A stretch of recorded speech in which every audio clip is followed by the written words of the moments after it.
Al dirigente por el Polo Obrero, Eduardo Beliboni. Buen día, Eduardo, ¿cómo estás? Josefina Tajes, aquí desde el arranque. ¿Qué tal? Buenos días, ¿cómo le va? ¿Qué tal? ¿Cómo estás? Hacía días que queríamos charlar con vos y bueno, justo nos tocaba un día después de la infructuosa marcha que han tenido en el día de ayer. Contanos un poquito qué han podido lograr después de la protesta que hubo ayer en el centro del Polo Obrero. Bueno, mire, llevamos un reclamo que entendemos representa no solo nuestro interés, el interés del particular del pueblo obrero, sino un interés más general que tiene que ver con que el bono que el gobierno lanzó luego de esa escalada inflacionaria que afectó los salarios y que dio en llamar precisamente refuerzo salarial, ha dejado a 4 millones de personas fuera de ese ingreso a partir de una manipulación de datos que nosotros consideramos una injusticia, una restricción a ese beneficio, y que por lo tanto nos movilizamos ayer al Ministerio llevándole casos concretos, una pila de Excel presentadas en esa oficina de Córdoba, pero también en todas las oficinas de todo el país, y que, bueno, en principio se comprometieron a revisar los casos, son muchos casos. Creemos que tiene que ver con una restricción. Previamente habíamos pasado por el Ministerio de Desarrollo Social, donde también está habiendo restricciones en la entrega de alimentos a los comedores populares, y claramente, bueno, entendemos que forma parte de una misma política que tiene que ver con un ajuste. Ustedes ya habían estado en conversaciones también en relación al mismo tema y en oportunidad de, digamos, de la manifestación o de la protesta anterior, habían estado hablando con Raberta sobre el tema, ¿no es cierto? ¿Fueron finalmente recibidos por él? Y le habíamos advertido sobre este problema porque veíamos que compañeras y compañeros que tienen el potenciar trabajo, es decir, un programa social que involucra a personas con muchísimas dificultades sociales y que están identificadas por el Ministerio de Desarrollo Social, estaban siendo rechazadas para el cobro de este bono. Con lo cual le decíamos, ¿por qué no toman ese padrón que ya tiene el Estado a través del Ministerio de Desarrollo Social y lo trasladan para el pago? Nos dijeron que no, que los iban a cruzar con otras cuestiones y que por lo tanto iban a esperar a ver cómo era el cruce, y el cruce terminó dando como resultado que muchas personas que cobran el potencial trabajo hoy no están pudiendo cobrar el bono de refuerzo salarial. Y una pregunta, Eduardo, ¿cuál es la respuesta desde Desarrollo Social o desde el gobierno en relación a la falta de entrega de comida a los comedores, que realmente se está volviendo cada vez más crítico esto? ¿Cuál es la respuesta? Porque con relación a la falta de trabajo, según Zabaleta, lo que se les está pidiendo es que ustedes presenten proyectos, ¿no es cierto?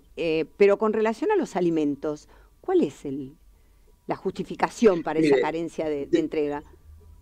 De pasada le contesto lo de los proyectos. Hay proyectos presentados hace más de un año y medio que no salen, así que no es un problema de presentación de proyectos, es de presupuesto también. Y los argumentos, como usted mismo dice, hace mucho tiempo que estamos con este tema y van cambiando.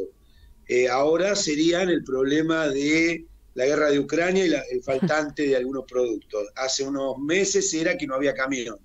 Hace un año era que no había, las licitaciones quedaban desiertas. Siempre hay un argumento por el cual sistemáticamente el gobierno se ahorra año tras año meses enteros de la entrega de comida a comedores populares. Estamos hablando, por ejemplo, en el periodo que va de diciembre hasta ahora, 6 meses, entregaron solamente 2 meses, cuando tienen que entregar todos los meses. Claro. Se han ahorrado 4 meses de entrega de comida a comedores populares. Es decir, que con esto mostramos también de alguna manera la magnitud, la envergadura que tiene el ajuste, que llega inclusive hasta sectores como el de los comedores populares. Claro, el ajuste del que se habla que no hay ajuste, digamos. Eduardo, acá... Es innegable porque el ajuste tiene que ver con la inflación hace un ajuste en todos los ingresos, y además hay medidas restrictivas en los ministerios. En todos los ministerios uno puede hacer un repaso y en todos lados hay restricciones permanentes. Es por eso que el Fondo Monetario Internacional acaba de decir ayer a la tarde que el gobierno está cumpliendo las metas. Cuando estamos hablando de que el Fondo Monetario Internacional le dice al gobierno que cumple las metas y que cumple el ajuste. Claro. Eduardo, acá mi compañero Andrés Zapoc te quiere hacer una pregunta.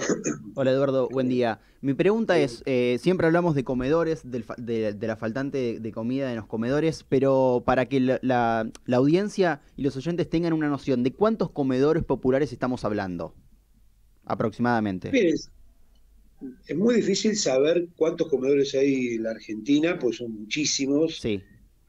Pero calcule que el propio ministerio dice que la asistencia alimentaria que da el Estado es a 11 millones de personas.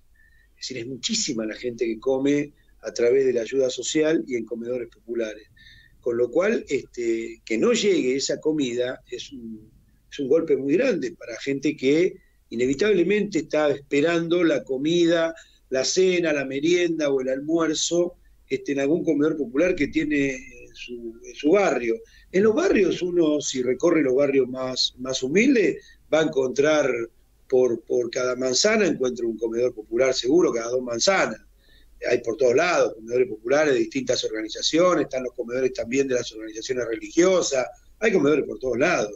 Es decir, que la asistencia alimentaria del Estado, lamentablemente, es enorme, porque hay muchísima gente que vive de esa asistencia alimentaria. Y si falta, como suele faltar mes tras mes, es un drama, porque quiere decir que hay comedores que no reparten los alimentos, que hay chicos que no toman la leche y que hay personas que no acceden al alimento que necesitan. Te saco un poquito del tema, Eduardo, y te hago una consulta. A ver, ¿qué estás...? Supongo yo que ya están con el tema del proyecto para quita de planes sociales presentado por el diputado Gerardo Milman. ¿Qué me podés contar un poquito de eso? Porque, bueno, evidentemente a lo que se apunta es a sancionar a las asociaciones y organizaciones sociales que cometan, digamos, de alguna manera algún delito en ocasión de manifestaciones públicas. Milman ya fue funcionario, hoy es el segundo de Bullrich. En una voltereta, porque no sé si se acuerdan de Milman, venía de la coalición cívica con Alfonsín y con Stolbizer del Frente Progresista. Es decir, ahora está en la ultraderecha. La conversión de este hombre es extraordinaria, pero vamos al tema. Es decir, viene supuestamente del Frente Progresista y ahora está con Bullrich. Miren, ellos fueron gobierno. ¿Por qué no lo aplicaron cuando fueron gobierno? Porque con la represión no se resuelven los problemas sociales, se agravan los problemas sociales con la represión, con la ilegalización de los movimientos sociales, con la persecución sindical o la persecución social a los dirigentes sociales. Y si no, fíjese cómo terminó la Argentina, ahora se cumplen 20 años el mes que viene, del asesinato de Costequi y Santillán, porque son climas que también se crean. Estigmatización de dirigentes o de organizaciones que luchan por esto o aquello, y en realidad lo que uno tiene que ver con esto es que esta gente que supuestamente Milman es opositora al gobierno junto con Patricia Bullrich, sin embargo son muy funcionales a que nadie luche contra el ajuste. Porque ¿qué se está cuestionando cuando se cuestiona a los dirigentes que estamos luchando en la calle? Porque lo que luchamos en la calle luchamos contra el ajuste, no estamos a favor del gobierno, eso es claro. Sí, sí. Entonces son muy funcionales al ajuste y al Fondo Monetario Internacional este tipo de medidas como las que esbozó Milei o Marra en su momento y que ahora se expresan en una competencia por derecha de algunos que supuestamente vienen del progresismo, a ver quién es el más duro contra los que están en la calle. Pero en el fondo lo que hay es una oposición a que luchemos contra el ajuste, en el que obviamente hay un acuerdo entre el gobierno y la oposición patronal, porque por eso votaron juntos el acuerdo con el Fondo Monetario Internacional, que implica el ajuste. Claro. Ahora, yo, a ver, desde los resultados que vienen obteniendo con las medidas que vienen implementando, diríamos que no han logrado mucho. ¿Qué planes tienen o qué calculan votar algún plenario nacional? ¿Qué es lo que tienen en mente para el supuesto de que desde el gobierno se sostenga esta falta de entrega de alimentos y de alguna manera esta falta de trabajo, digamos, ¿no? Sí, vamos a un plenario piquetero nacional, a un nuevo plenario piquetero nacional, donde vamos a convocar a otros sectores, también a sectores del movimiento obrero, a luchar en común porque este ajuste se profundiza, porque la CGT y la CTA miran para otro lado, y hay necesidad, es muy necesario hoy una lucha de conjunto de la clase obrera para defender sus derechos, su salario. Sí. En Argentina el salario no lo defiende nadie. Digamos, acá se habla mucho de los precios, se habla de las internas, pero el salario, ¿quién lo defiende? Lo debería defender la CGT y la CTA, y nosotros decimos que tiene que ser mediante un paro nacional y un plan de lucha. Vamos a reclamarle a la CGT también eso. Y mire, sobre si luchamos, si no, no logramos nada, le voy a decir una frase de un autor que está muy de moda, que es Lito Nevia. Para lograr algo hay que insistir. Entonces, nuestra política es que vamos a insistir con los planes de lucha, con la lucha por empujar un paro nacional en la Argentina, porque no se puede aceptar que el salario y las jubilaciones en la Argentina estén por debajo de la canasta de indigencia. Para que eso no ocurra, hay que luchar unidos los trabajadores ocupados y desocupados por un salario equivalente a la canasta familiar y por un seguro al desocupado mientras no haya trabajo para todos. Claro, claro. Sí, esto es lo que no tienen hasta ahora garantizado. O sea, ustedes estaban, bien me decías recién, estaban con la intención de lograr junto con la CGT un paro nacional. ¿Ya lo votaron, lo plantearon? ¿En qué instancia están? Nosotros le vamos a mandar una carta a la CGT y luego le vamos a pedir una reunión con las razones que nosotros vemos y entendemos que son suficientes como para que la CGT y la CTA convoquen una deliberación de los trabajadores y a un paro con movilización y a un plan de lucha. En la Argentina todo el mundo reclama algo. Usted tiene a los del campo que reclaman que no les toquen su ganancia.